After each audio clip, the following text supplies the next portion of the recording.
Et bonjour tout le monde, aujourd'hui on se retrouve pour la revue du chapitre 913. Donc ça faisait longtemps que je n'avais pas sorti de review. Donc là c'est parti pour la revue du chapitre 913. Le chapitre s'intitule La gratitude de Tsuru. Donc on est sur toujours les aventures de la mini-flotte de Luffy, donc avec l'histoire d'Orlimbus. Donc là c'est 5 heures, parce qu'il a, ça y est, il a un programme. Donc là c'est 5 heures de l'après-midi, 17 heures. Et en fait,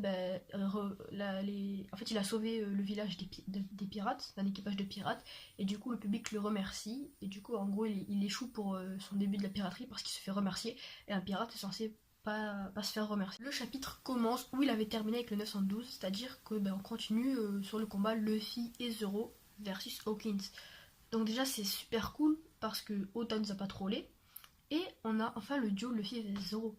Ça faisait combien de temps, d'années qu'on attendait ça? Luffy vs Zoro.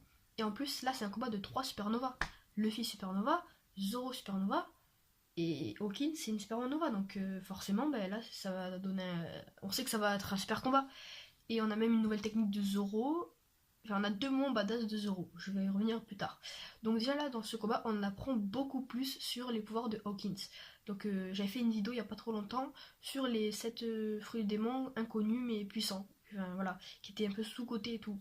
J'avais parlé de Hawkins et j'ai eu raison parce que là on a appris plus sur ses pouvoirs et on voit bien que son pouvoir il est extrêmement puissant. Et s'il a 10 poupées de paille dans son corps, il peut mourir 10 fois, c'est trop bien.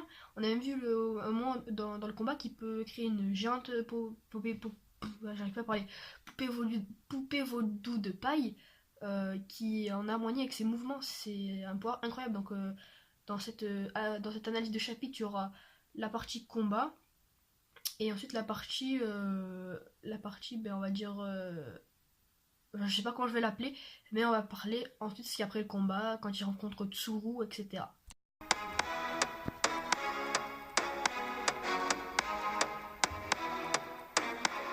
Donc la partie combat.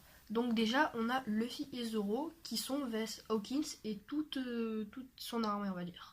Donc Luffy a le Sandai Kitetsu, donc le deuxième Kitetsu, celui qui fait partie des 21 plus grandes lames, donc comme le sabre que Zoro a, celui qui apporte Nakuna, et le Sushui je crois. Oui, le Sushui, ou je sais pas s'il est parmi les lames noires, enfin bref je sais plus. Et donc Luffy ne veut pas donner le sabre à Zoro qui a bien compris que c'était un sabre qui avait une aura bizarre, il veut le toucher, il veut le manier. Mais Luffy ne veut pas, donc il commence à faire une attaque avec le sabre, sauf que bien sûr, comme d'habitude, il fait un punch et avec le sabre dans sa main, donc le sabre lui sert strictement à rien. Et donc Zoro lui aussi envoie une attaque à Hawkins, sauf que là c'est là qu'on apprend plus sur ses pouvoirs. Ça a supprimé une poupée.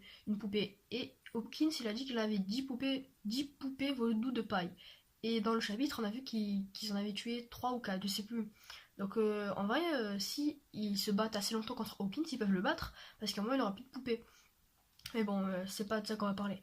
Et donc en fait, Hawkins, en voyant que ces 2 supernovas étaient hyper fortes et tout, il va sortir un jeu de cartes spécial, c'est-à-dire qu'en fait, à chaque fois qu'il tire une carte, quelque chose va se passer. Donc en fait, il tire la première carte, et en fait, malheureusement, c'est 2 de ces hommes qui vont s'entretuer. Et moi, dans cette carte, il tire une carte, et d'un coup, il y a la grande poupée de paille qui apparaît, qui est en harmonie avec ses mouvements, et c'est le chien qui portait la petite, la Otama, s'est enfui. Donc du coup, Luffy et Zoro sont partis dessus pour protéger Tama parce elle est malade. Et donc il pioche une carte, c'est pour aller poursuivre. Et donc il envoie cette grande poupée vaudou de paille sur Luffy, etc. Et alors que Luffy est en train de voir si Otama va bien, Zoro lui est confronté à cette grande poupée vaudou de paille, il part son coup de sabre, sauf qu'il y a des clous qui partent vers Luffy, et Zoro là il fait un moment badass, c'est-à-dire qu'il protège son capitaine avec son corps. Il a pris tous les clous pour lui, et vraiment ça fait plaisir de voir une scène comme ça. Et juste après il lance une nouvelle attaque de Zoro. Ça faisait combien de temps qu'on attendait ça après son entraînement avec Mihawk, une nouvelle attaque de Zoro. Moi j'étais trop excitée quand j'ai vu cette attaque. Elle a pour nom Yiri Toro-san. Voilà la nouvelle attaque de Zoro qui a tué la grande poupée vaudou de paille en un seul coup. Donc elle est quand même très puissante. Donc voilà, donc là Hawkins tire une nouvelle carte et en fait il voit qu'ils vont se faire guider par quelqu'un. et que donc ils vont pouvoir s'enfuir. Et donc là ça va être la deuxième partie de la vidéo, la partie après le combat.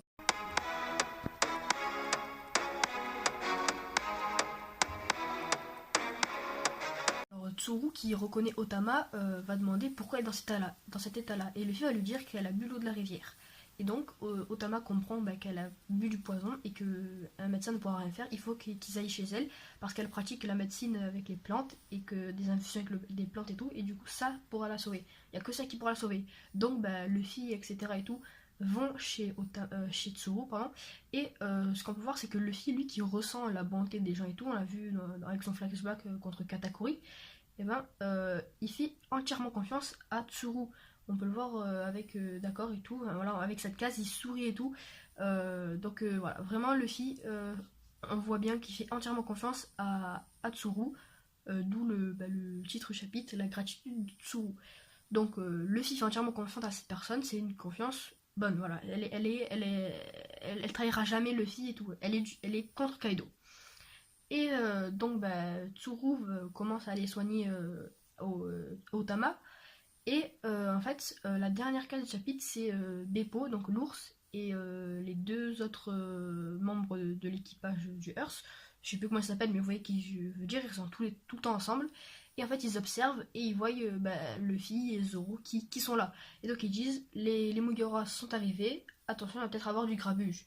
Et donc moi, en voyant ça, je me suis dit, l'équipage du Earth, donc l'eau et tout, il doit être en train d'espionner Kaido de partout sur l'île. Donc là, il y avait Beppo et les deux autres. Peut-être que l'eau est du côté des usines de Kaido, je sais pas, pour faire un repère. Et donc, ils sont arrivés dans un village, le Zoro, avec une personne qui est contre Kaido, et sachant que Beppo, que dans l'équipage du Earth, il me semble, il y a des gens qui viennent de Wano Kuni. Et même les Minx, il y en a il y a Kinemon et tout.